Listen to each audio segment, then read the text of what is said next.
Welcome, my friends. Welcome to my world. I'm your host, Kevin Rutherford. It is Wednesday, May 18th. That means it's Destination Health Day. The phone lines are open. Calls are already starting to come in, so you want to jump in quickly. We've got a big day lined up today. Here's the phone number if you want to join us. Go ahead and start dialing right now. We'll get to those calls here in a little bit. 855-950-3835 is the number to join us. We've got a Destination Health free-for-all here for the first hour or so. I'll continue taking your calls as long as we have them. And then after that, we'll roll right on into After Hours with Kevin and Lauren. Our topic today, last week we kind of did a primer, an overview of the whole digestive process from north to south. This week we're going to continue on that theme and talk about the things that can go wrong at each step and how we fix those. The good news is, as long as you have all of your body parts when it comes to digestion, I don't think there's anything we haven't been able to fix. If you've got a really bad case of dysbiosis, sometimes that one can be difficult, but we know how. It just takes more time sometimes. So we do see a lot of people, almost everybody, with some sort of digestive dysfunction, but we can fix them all. So we'll talk about that today. And if you have any questions about that, you'll be able to jump in and join us. We'll also do some live Q&A later today on healthytribe.com. So lots going on today.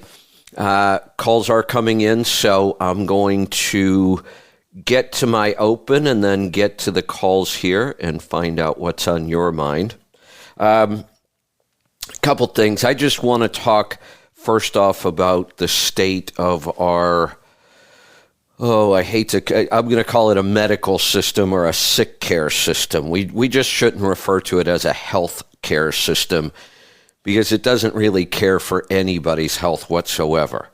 Our hospital system, our doctors, excellent at trauma and true emergency kind of stuff, horrible at health. Like they're the opposite of a healthcare system. They keep people sick. That's really how the whole model works. Our agriculture system and our government's horrible nutritional advice for decades makes us sick. The medical community and big pharma keep us sick. And that's what we try to help people avoid. How do you opt out of that system? And we'll talk about that, but let's talk about how bad some of it really is. We've talked about 30% of teens now being considered pre-diabetic. That is a shocking statistic. Part of the problem here is people have almost become so used to diabetes that it's almost accepted now. Oh yeah, you've got diabetes. It's not that big of a deal. No, it's a huge deal. It will change your life in many really bad ways. And thinking about teenagers now and children under 10 having type 2 diabetes, not type 1, type 2 diabetes at this young of an age is just so scary because it's not diabetes. It's metabolic syndrome. They will have heart disease. They will have kidney disease. They will have liver disease. They will probably, honestly, if they're pre-diabetic in their teens or under 10, they're probably going to have Alzheimer's or some sort of dementia by the time they're 50 if they make it that long, really. We don't have any idea how bad this is going to be. We've never seen anything like this. We need to get a handle on it. I don't think we will, not in a big way, but I certainly want to help as many people as possible avoid this. We could talk about all the metabolic diseases that we have now and children getting these metabolic diseases way earlier. The lifespan in the United States is actually going backwards now because of this and overdose death and several other reasons, but this is a big one, and it does not look like it's going to get better anytime soon. You, though, have total control over this. This is not difficult to fix whatsoever. But there's another class of drugs that we haven't talked about a lot. And we need to. I think I'm going to get with Lauren. We may do a special on this, but I'm going to go over it kind of quickly right now. I was just looking up some statistics, and I was absolutely shocked. Mental health drugs. Let's talk about adults on mental health drugs. First off, the numbers are just staggering.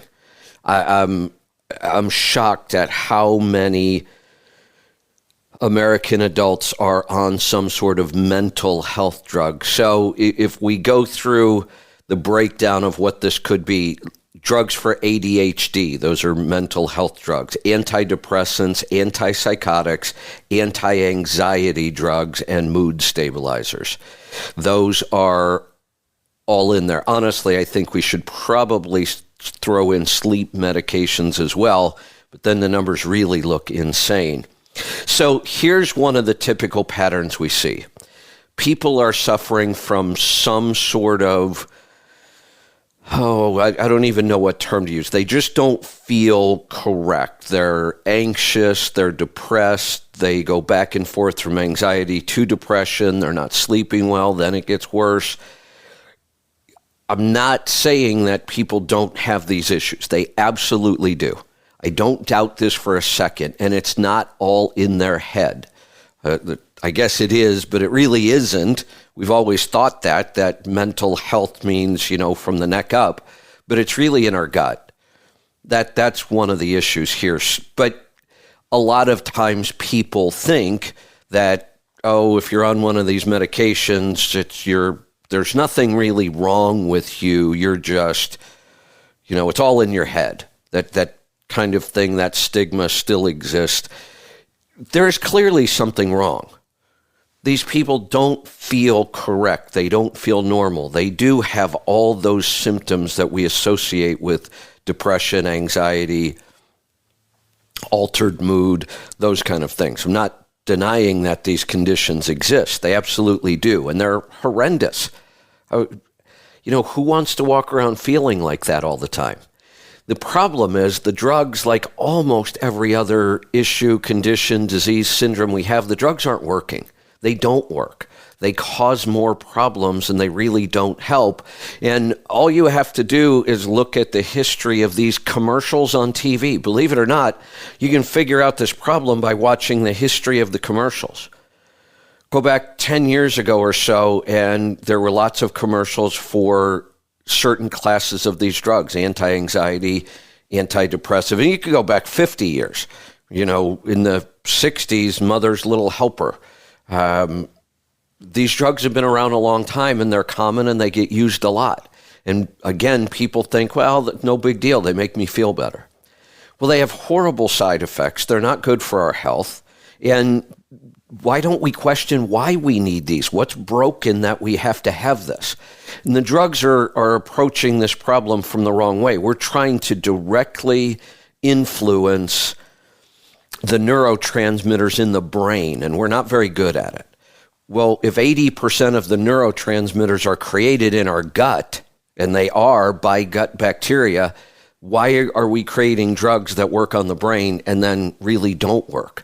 And then now you see there's a second class of drugs that they have to add on. I wonder, do people ever question this? When you watch the commercial for the first drug, they make it sound like just take this drug and your life will be fine. This fixes everything. Well, then you watch the next commercial and it says, if your antidepressant isn't working, here's what you need to do. You don't stop your antidepressant, you add another drug to it, which really just complicates everything and makes side effects even worse. But that's how this works. You start to take one mental health medication, and they may sometimes work in the beginning. I have a feeling much of that is the placebo effect. Then over time, they don't work very well at all.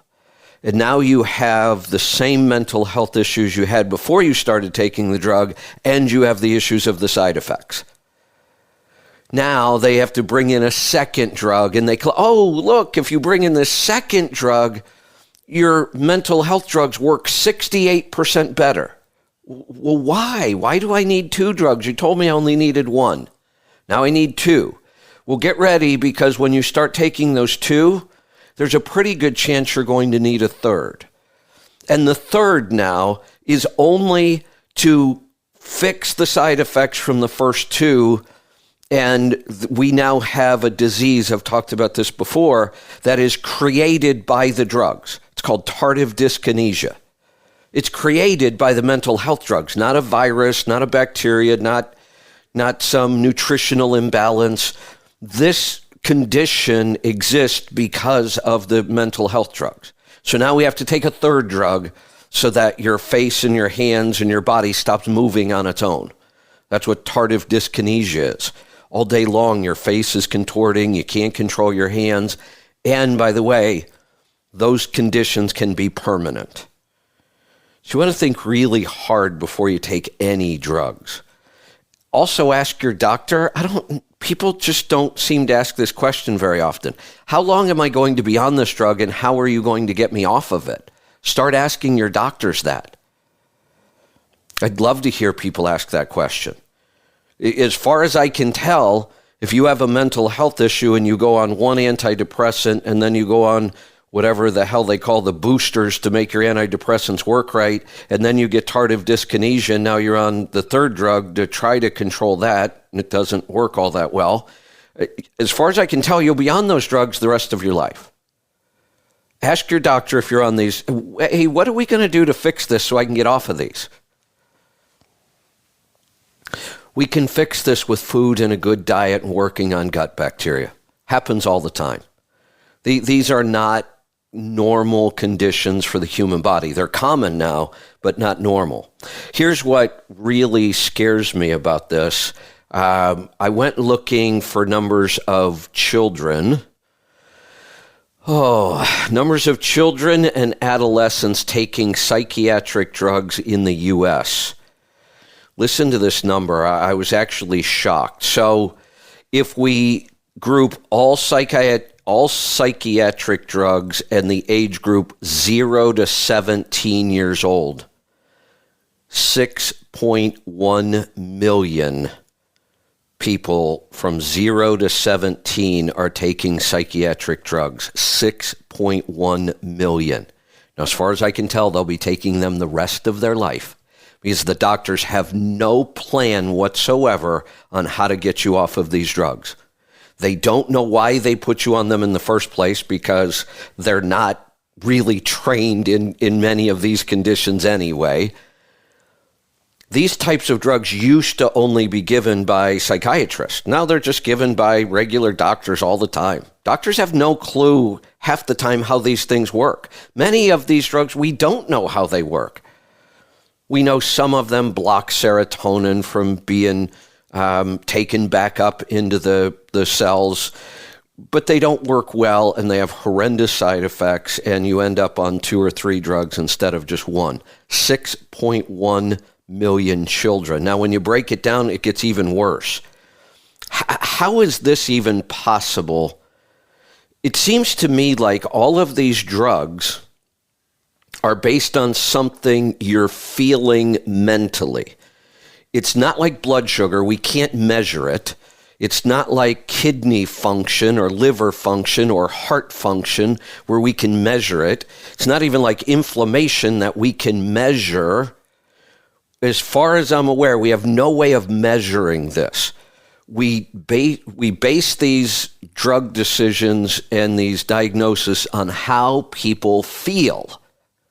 They have to tell you how they feel. These people have to tell the doctor, I feel depressed. Well, what does that mean? Well, I don't feel like getting up in the morning. I don't want to do anything. We know what those symptoms are. Well, babies from 0 to 1, they can't tell us any of those things. How come 85,000 babies are on some sort of psychiatric drug? 0 to 1. I'm sure there's some condition out there that doctors somehow have some way of diagnosing, and then they use these drugs for that. I can't imagine why 85,000 babies are on psychiatric drugs. If we break it down by the type of drugs, and if we All psychiatric drugs, 13 to 17-year-old, obviously the biggest group, 3.1 million. If we look at ADHD drugs, ADHD, we have, I know it's not a very big number, but I'm wondering why we have 310 babies on ADHD drugs. When we get up to actually in this group, the 6 to 12-year-olds are the biggest group, 1.7 million. Antidepressants. Believe it or not, we have almost 8,000 depressed babies from 0 to 1. I don't believe I've ever seen a depressed baby. I'm sure they have some sort of criteria out there on how they pick out babies that are depressed. I'd love to hear what it is. 13 to 17-year-olds, 1.6 million on antidepressants. Antipsychotics. Antipsychotics are kind of serious. This is where you have kind of broken from reality. So, antidepressants, anti-anxiety, you'd be shocked at how many people around you are probably on those drugs and you'd never know it.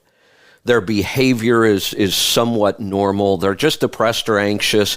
But antipsychotics, these are the people walking around on the street talking to themselves and screaming, and they've broken from reality. That's what you need an antipsychotic for. Somehow we have 1,300 babies on antipsychotic drugs and 500,000 13 to 17-year-olds. Anti-anxiety, we have a lot of anxious babies. 60,000 babies under 1 are on anti-anxiety drugs. That's an insane statistic. Mood stabilizers. 21,000 babies under 1 on mood stabilizers. And again, almost 500,000, about 500,000 teenagers. Those are really, really scary statistics. These drugs really don't work. They cause horrendous side effects. You will end up on multiple drugs, and I can't imagine how this affects young children and babies. And I don't think we have any idea. I couldn't find any real studies or research that were done very well. Just kind of a very scary statistic to me. Let's take some phone calls. We had a bunch of calls there. They've dropped, so if you want to jump in right now, it looks like everything is up and running. Jump in and join us. It's a Destination Health Free-for-All. We are going to get started north of the border today in Saskatchewan. Merv, welcome to the program. Hi, Kevin. How are you doing today? Doing good. What's on your mind? Good. Hey, I think you were talking about me for the last 20 minutes there. But before I tell you that story, I want to ask you about what I called about, and that's chlorine dioxide. Have you heard of it? Yeah. What are we considering this for?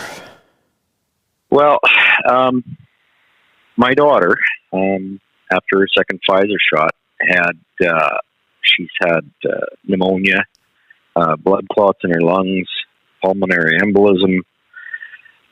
It's been going on for at least 6 months now. She's been back and forth to the doctor several times, and they've sent her home several times telling her she's fine. And she just went back to her doctor again 7 days ago.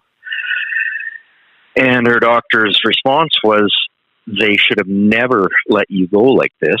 And she went home, and with another antibiotic she's been on for 7 days and had no improvement yet.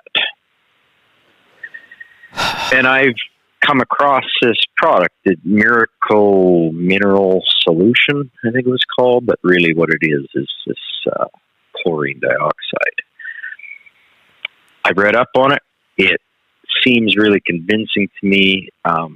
A lot of the background and the history of how it became something that people were actually using to help themselves is pretty enlightening as well. It was a product that was used on fruits and vegetables to wash them by the manufacturer, by the people that are producing these products, and they did a study. Their own study showed that the chlorine dioxide was not harmful to humans. And they debunked that study when somebody came up with the miracle mineral solution and started peddling it as something that could be good for you. So it's a very suspicious situation. Well, let me go back to that last statement. What do you mean it could be good for you? Like, you found people claiming you should just take this because it actually adds to your health? Yeah, it's. We could stop there. That's bullshit. Whether or not we may be able to use this to treat certain conditions, we'll get to that. Yeah. But the idea that you should just take this because it adds to your health is absolutely incorrect. Right, and I agree. And that's what I'm looking for, is what kind of conditions is it going to help? Of course, they tout it as this absolute miracle that works in seconds and everything else. Well, and, look, when it sounds like a basically, thing, but they do have a lot of good things to say too.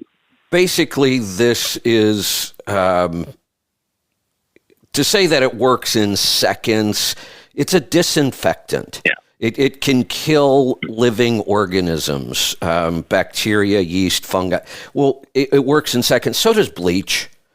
I mean, come on. There's nothing miraculous about this. We have hundreds or thousands of compounds that can kill all those things. But so that they showed some very they showed some major differences between actual bleach and this product. And I believe this is what Trump was talking about when he started telling people that they should drink bleach, or however the media threw that around. I'm really thinking that this is the product he was talking about then, but I never heard anything about it till just recently. Even if it was what he was talking about, this isn't an effective treatment against a virus. Right. It's just not. Okay. And again, let's just throw this into the group that it belongs.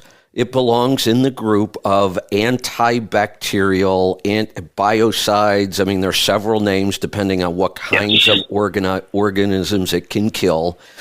Again, we have hundreds, if not thousands, of compounds like this. Different strengths. They can act on different organisms. Coconut oil is a powerful antibacterial. Manuka honey, several kinds of honey, oil of oregano. I could go on and on and on and on. And on the surface, it seems like, oh, well, if this kills this, you just take it and this goes away. That's the myth. Just because something can kill something in a petri dish or on a surface doesn't mean it's going to work that way in our body. And if it does and it works too good, that could be a problem. Well, hold on, because I'm sorry. Go ahead. When it comes to bacteria, viruses, pathogens, yeast, fungi, there are some things out there that kill everything. You don't want to go there. That's the nuclear option. That's the shotgun approach to say we don't really know what organism is causing our problem. We just want to wipe it all out. That's a really bad approach. It almost always makes things worse. So I'm not big on let's just go in with a bunch of antibacterial, antivirus, anti-everything and try to kill everything. I would much rather do more work to figure out what organism is causing her specific problem and then find something that targets that better. Does that make sense? Okay. It does, yes, absolutely. And they, like, even with this product, they do specify very specific viruses that it goes after. But I mean, maybe they do. Let me ask you this. Have we identified that your daughter's problem is a virus and which virus is causing it? No. There's my point. Well, So I mean, maybe the doctor has. And the I don't people know, who right? promote this kind of stuff never even address that issue. It's entirely possible you take this, it has no impact on what's causing your daughter's problem, but it kills off a bunch of stuff and creates more problems for her. And creates another problem. Absolutely, yes. This is no different than the doctor's approach of, well, we have some symptoms, we think it's this, here's a drug, try it, let's see what happens, and if it doesn't work, come back, we'll try another drug. Well, we just created a whole bunch of side effects. Our approach to everything is before we take drugs, supplement, change diets, do anything, we figure out what the root cause of the problem is, and nobody's done that yet with your daughter. No. So what do I need to do from here? She's like every day having more shortness of breath daily. Since Getting this, worse and worse. since it sounds like anytime we're talking about shortness of breath, we're either talking about a cardiovascular condition or a lung condition or both. There could be a combination going on. I would recommend a functional medicine doctor to dig and find the root cause. Since it possibly has some cardiovascular basis here, I would recommend starting with Dr. Wolfson. Okay, right.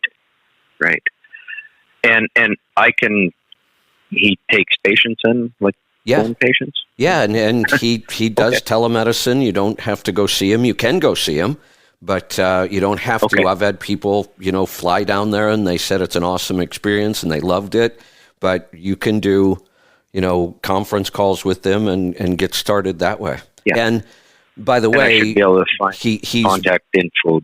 He's very, very up on how COVID has created new issues around the heart and cardiovascular, how the vaccines created new issues. He's really up on all these topics, so it's a great place to start. Okay. Thank you. I appreciate that advice, and I think that's where we'll go. I was thinking that was my next step. So I'm going to tell you kind of a story about your opening. 35 years ago now, I started taking the first medication for depression. Of course, I kept that a secret for a long time. It's a hard story for me to tell.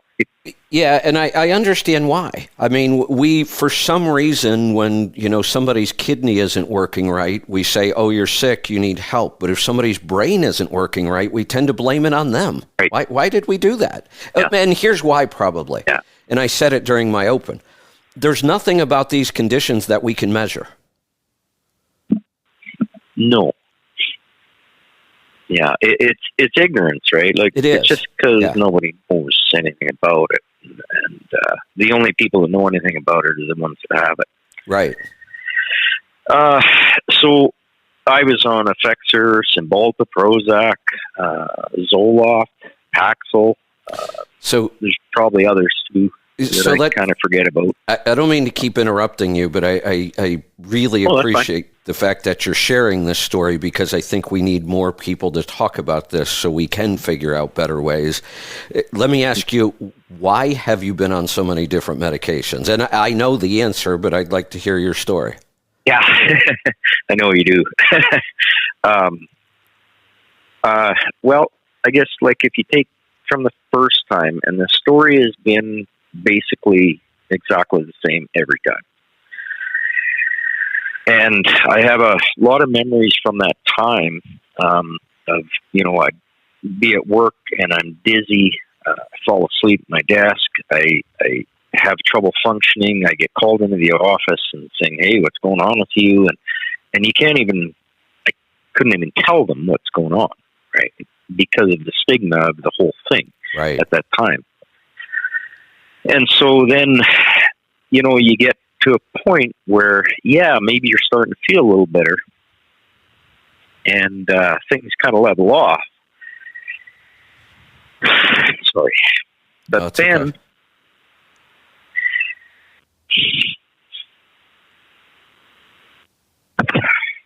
sorry, Kevin. No, that's okay. Then you just start to feel dead inside. And so you try to get off. Yeah. And then those side effects all come back as you're trying to get off. And I know this is hard, but can you talk about that for just a minute? This is one of the things I want people to understand before they go on these drugs. I don't think the doctors do a very good job of warning people. You know, the warnings are in all that paperwork that nobody ever reads because it's all garbage and it's tiny print. And, you know, you know, doctors, because of our system, don't have time like they really need to spend with people. So we have time. I want to help people understand that. I remember reading something in the book by Kelly Brogan. I think it was in A Mind of Your Own. She's got a couple books I've read. I remember something, and it shocked me and it scared me. And I don't want to scare people who have already taken these drugs, but, you know, we just need to be honest about things. She claims, and she has, you know, science to back it up, that one dose of an SSRI, which is effects or many of what you are taking were SSRIs, there's a ton of them. She claims that one dose can alter your brain function and chemistry, and it's permanent. One dose. That's what she claims. Yeah. That's scary to think. And I have to believe that one dose can't make a huge change. But the fact that it can change the way your brain functions and that could be permanent, that's kind of scary. Now, when you're on these drugs for an extended period of time and they stop working and you have all the symptoms back, but you also now start to have side effects from this drug, and like you said, at some point you decide this just isn't worth it, I want to quit. These drugs are not easy to quit. I've read some stories that are absolutely horrendous what people go through.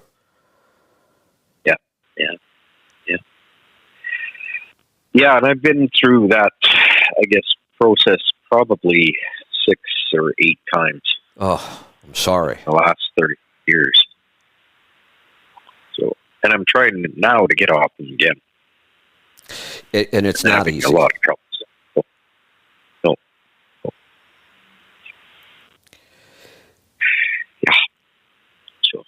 So you know, we know that diet can make an improvement.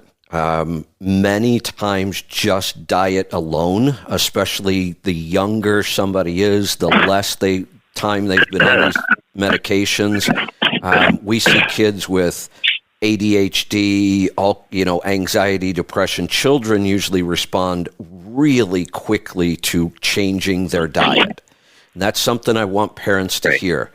If you've already started down this road and you have a child who's on these drugs, even things like ADHD drugs, which we just think are normal and we're happy. Oh, look, the doctor figured out my kid has ADHD and now he's on this drug and look, he's doing so much better. No, he's kind of zombified. Sure, his behavior in the classroom got better, but he did not get healthier. He, she, whatever. That these children are not getting healthier by being put on ADHD drugs. And honestly, if you take the test to determine who has ADHD and who doesn't, almost everybody has it. Almost every human being in America today has ADHD. We all have attention deficit disorder because there's about 1,000 people every day trying to get our attention. Media, social media, electronics, all of us are distracted. And if you take one of these tests, it looks like everybody has ADHD. And we know that not all children learn the same. Just because your child is, restless in school and he's not learning and he's struggling does not mean he needs to be on a medication. We should probably change the way we teach children, not try to force children to change the way they learn. You're right, exactly, yeah. Yeah, my own kids, I have a daughter who is on ADHD, who was diagnosed with ADHD on Ritalin for several years, and now she's on antidepressants and antipsychotics. Right. Right. I don't think that's a coincidence. We've been We were told that Ritalin and these drugs were like miracle drugs for these kids. Look, they settle right down, they can learn. And I don't doubt that. Look, I've taken Ritalin. I've taken most of the drugs for ADHD. I'll admit that. I've talked about it in the past. I experiment with this kind of stuff. It wasn't prescribed to me. I wanted to know what it was like. You know what it's like? It's freaking amazing. It's like your brain times 4. Yeah.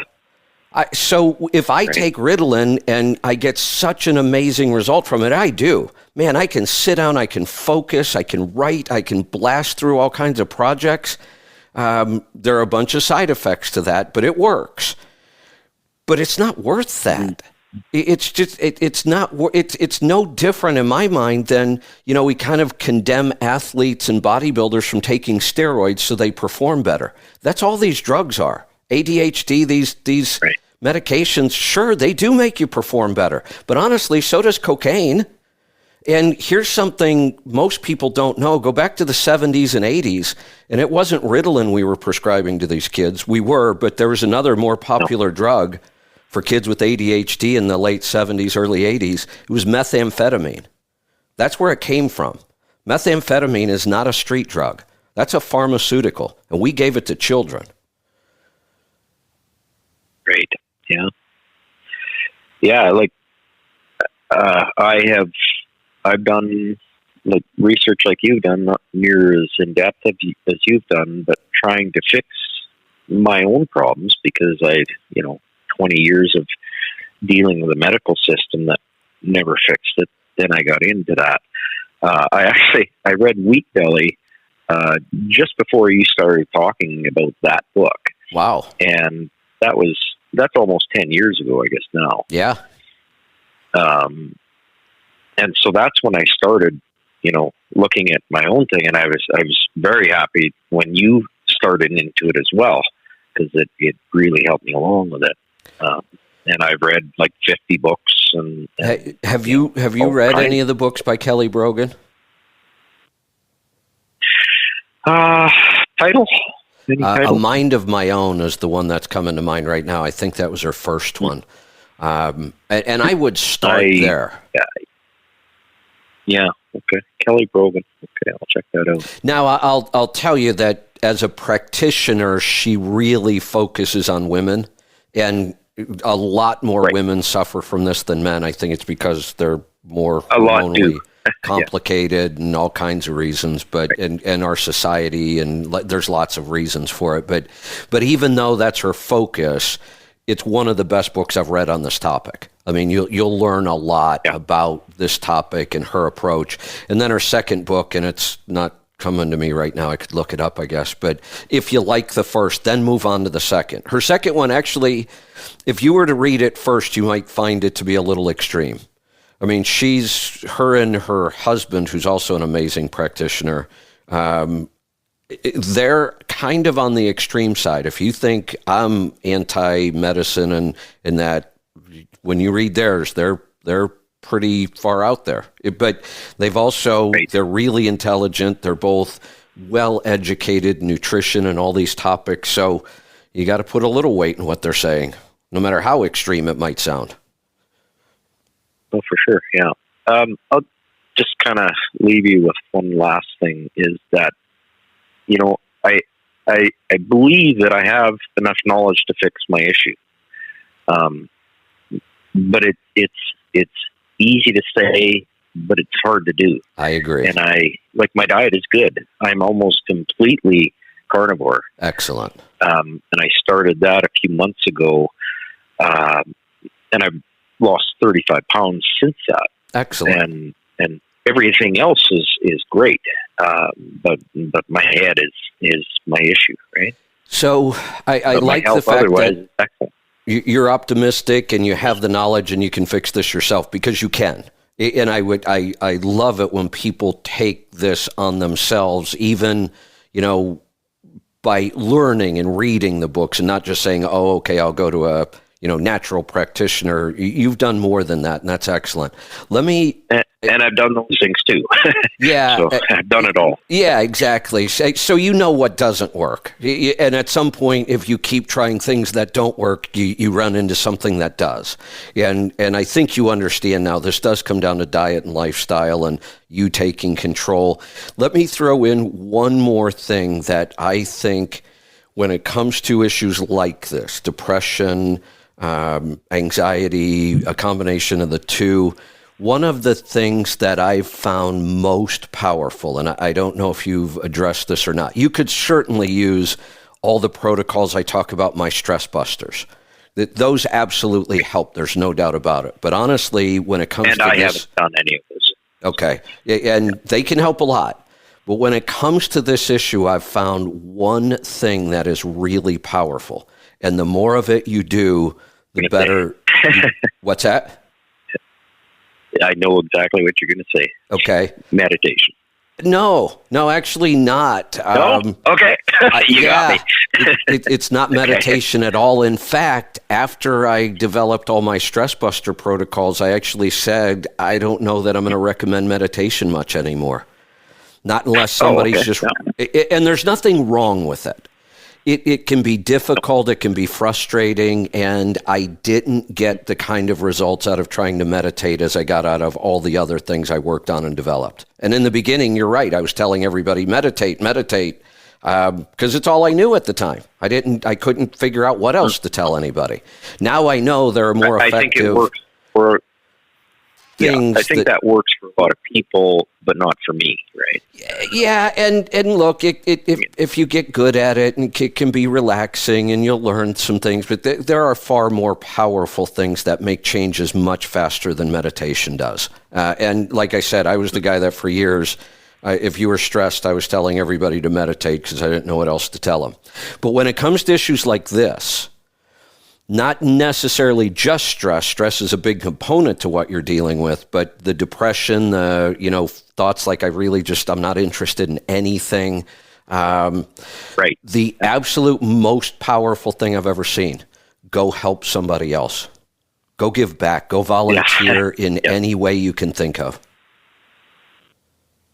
Yeah. And I do practice that. Like I do...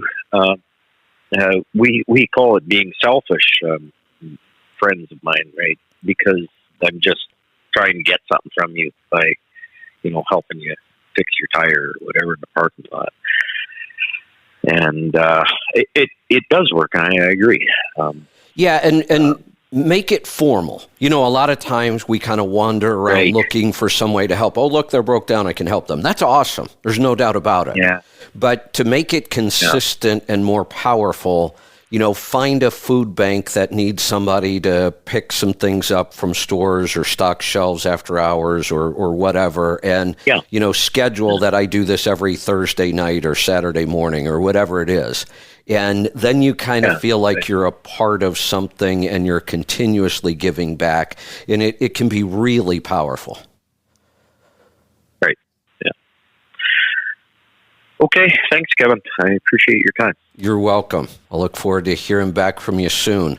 Let's go to Ohio. Carl, welcome to the program. Hi, Kevin. Yeah, this is Carl, and I have an interesting story, and needless to say, my mom was having a lot of issues, and I listened to that book, Salt Stick, and it really helped me help my mom out. Good.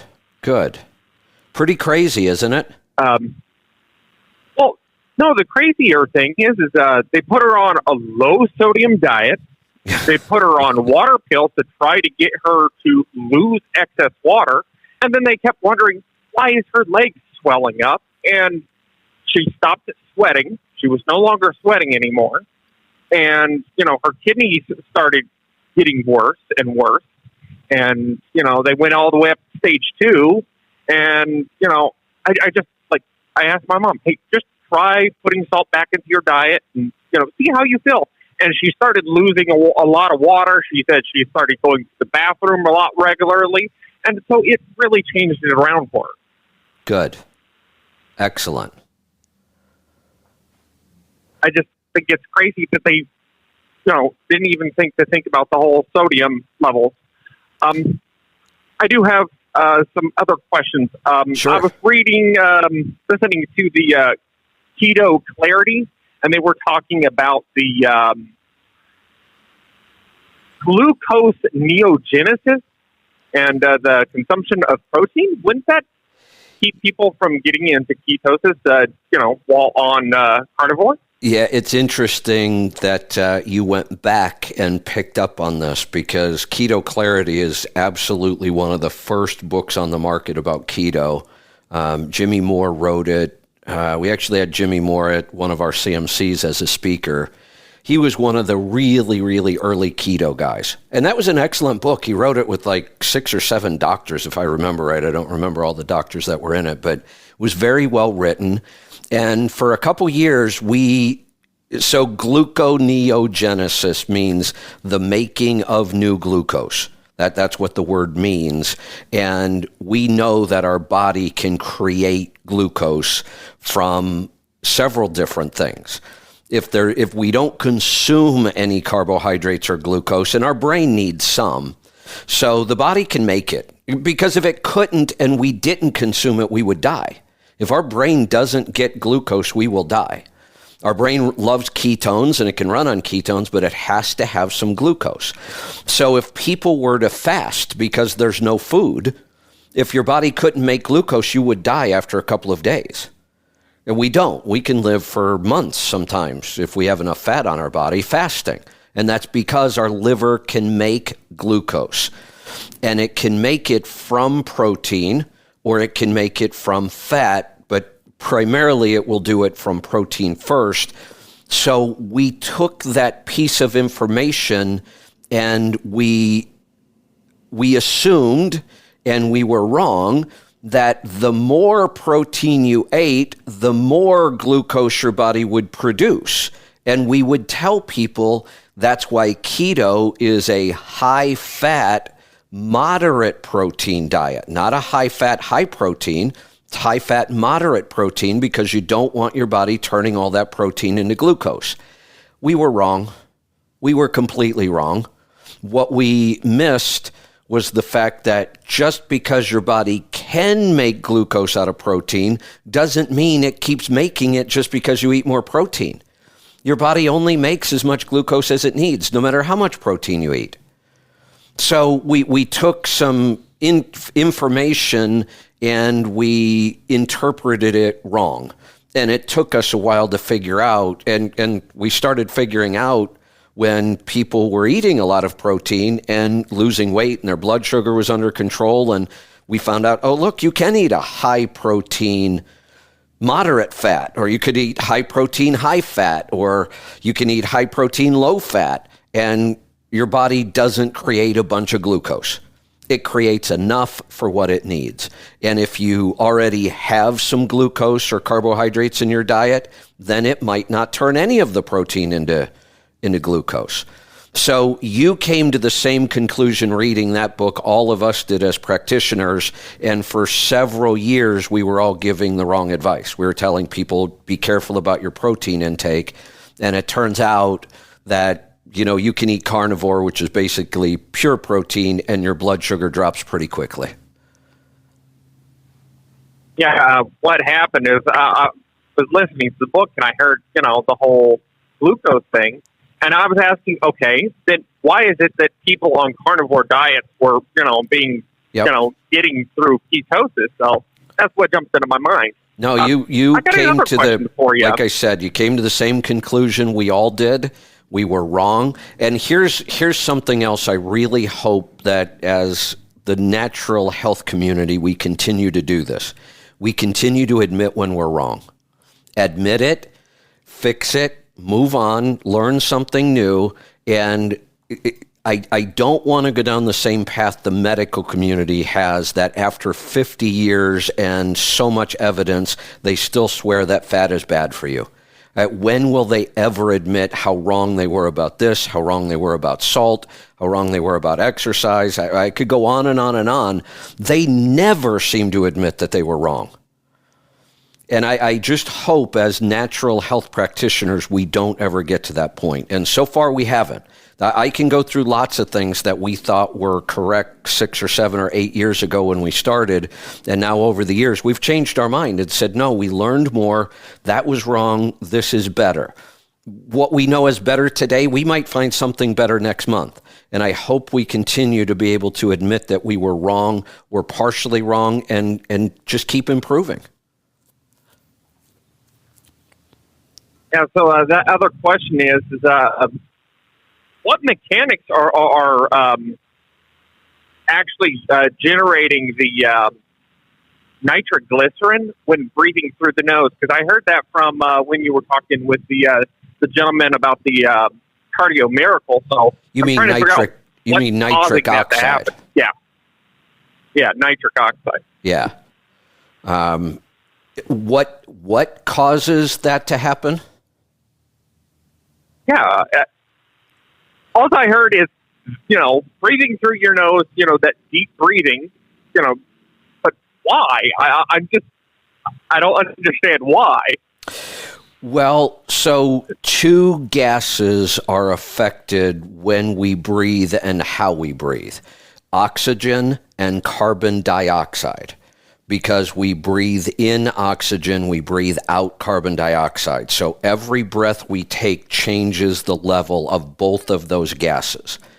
So if we breathe very shallowly through our mouth, like most Americans and humans do now, because we're not exercising enough, we're not moving enough, we're not active enough, and we tend to get into a really shallow breathing pattern. And whether it's through our nose or our mouth, it's too shallow, and that has an impact on both of those gases. We can build up too much oxygen and not enough carbon dioxide, and it turns out that you might be able to measure 99% pulse ox. That's the oxygen. We can measure it in your blood. My watch does it. My Garmin watch can measure pulse ox. And we could be at 99%, which sounds awesome. Hell, I've even seen 100%. Sounds awesome. Well, it turns out that the reason it might be so high in your blood is because we can't get it into the cells where we need it. And the way we get it into our cells is by raising our carbon dioxide level. And that's what the Wim Hof breathing does.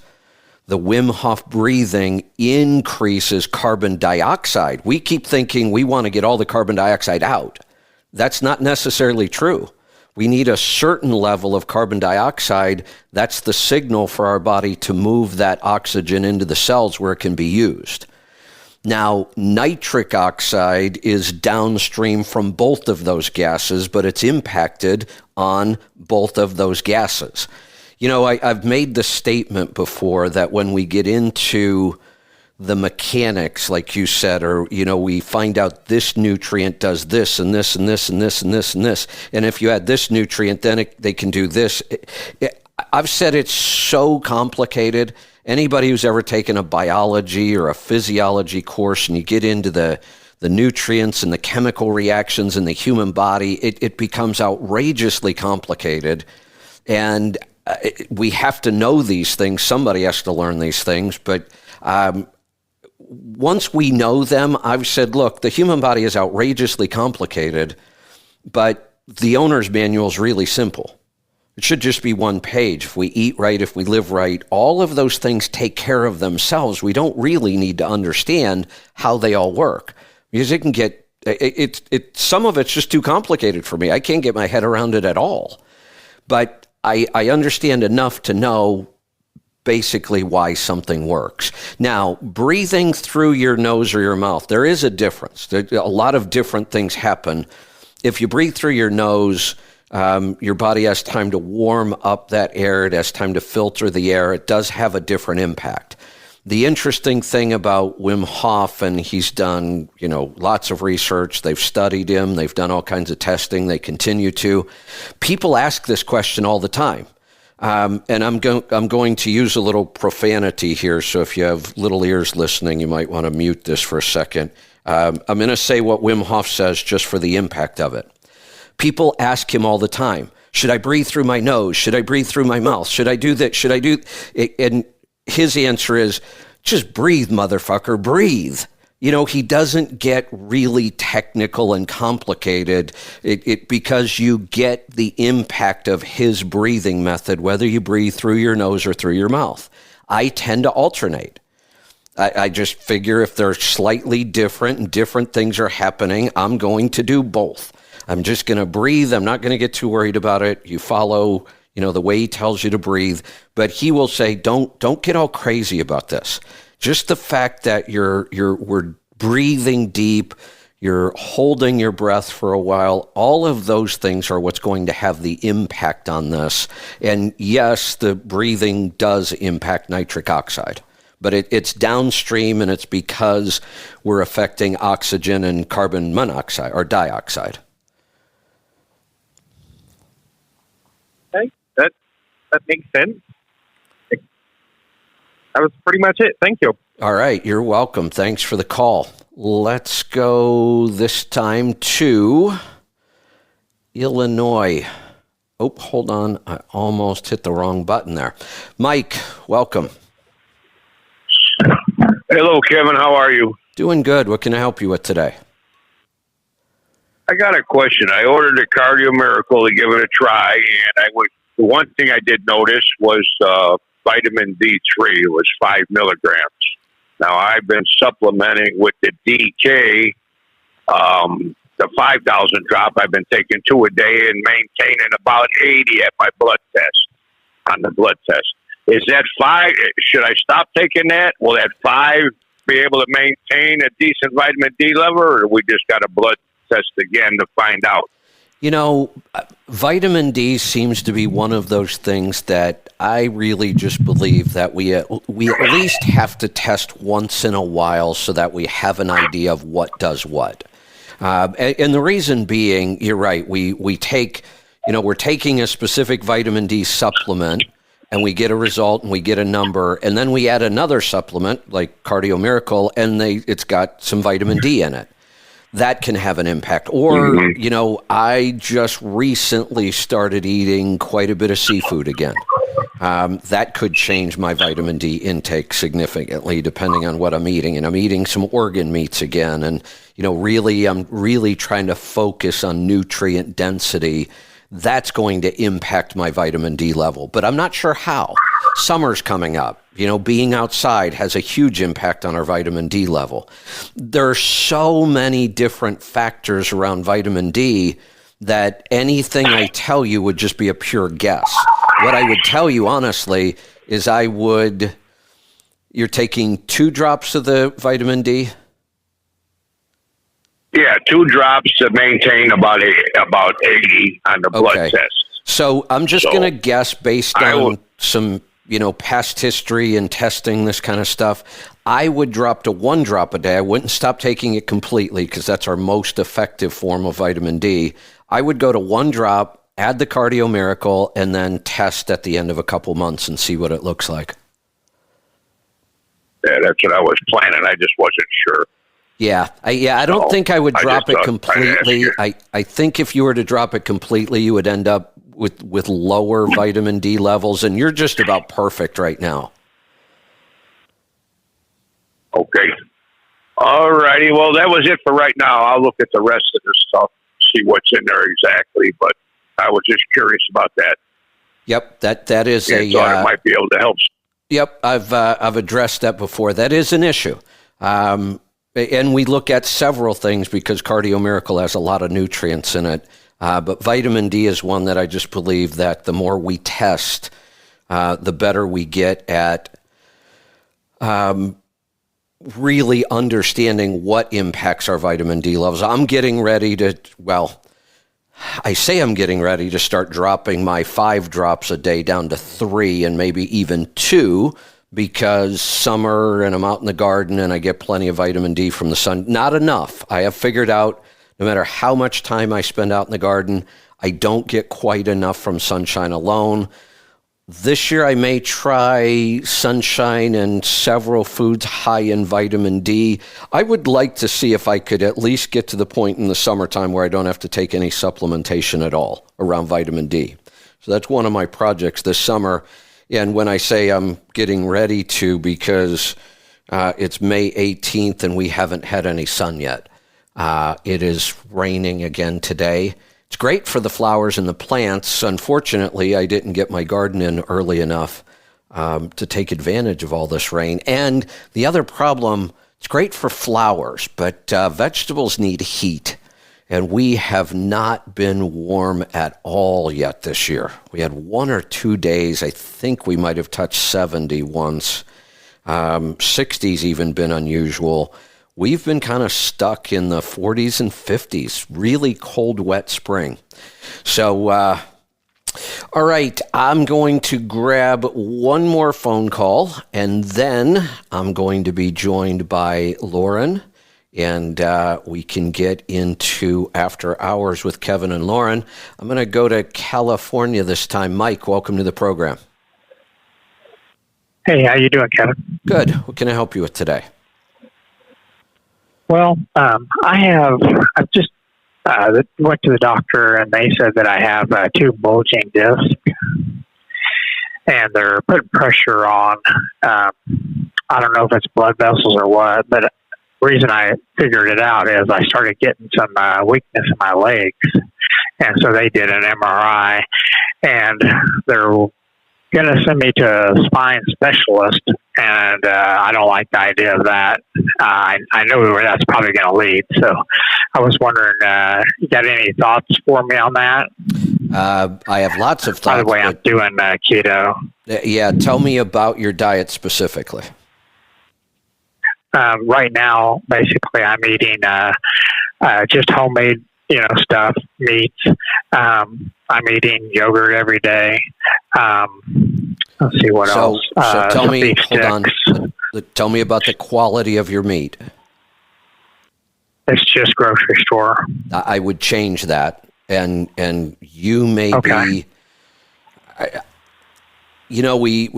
just had Bruce on the show yesterday, and when I was with Bruce over the last couple of months, I got to spend a lot of time with him, and I've been trying to help Bruce with some health issues for a couple of years, and we're both busy, and but being with him and spending time with him, I had more time to work on it. And yesterday he claimed he didn't even do 100% of what I said, and his joint pain, which was getting really, really bad, has gone away. For a lot of people, that's all it takes. You eliminate grains, a lot of this inflammation goes away, and pain and this other thing. And this bulging disc is inflammation. And for me, for some reason, just giving up grains isn't enough. I have to have most of my protein better be really high quality. It better be pastured chicken, forested pork, grass-fed and finished beef, plenty of good, clean seafood. And when I stray from that and start eating a carnivore diet where most of and I just went through it again, this is the second time, I was on the road, I ran out of the food I took with me. I didn't expect to be gone as long as I was. And within about 2 weeks of eating mostly grocery store protein, my left shoulder, which is the canary in the coal mine for me, started really hurting. And I still have not reversed it completely. After another week or two, my hips pain started coming back. And then I noticed my hands were a little stiff in the morning. So for me, just giving up grains isn't enough. I've got to make sure my protein's high quality. Same for yogurt. When you say you're eating yogurt every day, is that your own yogurt or store-bought?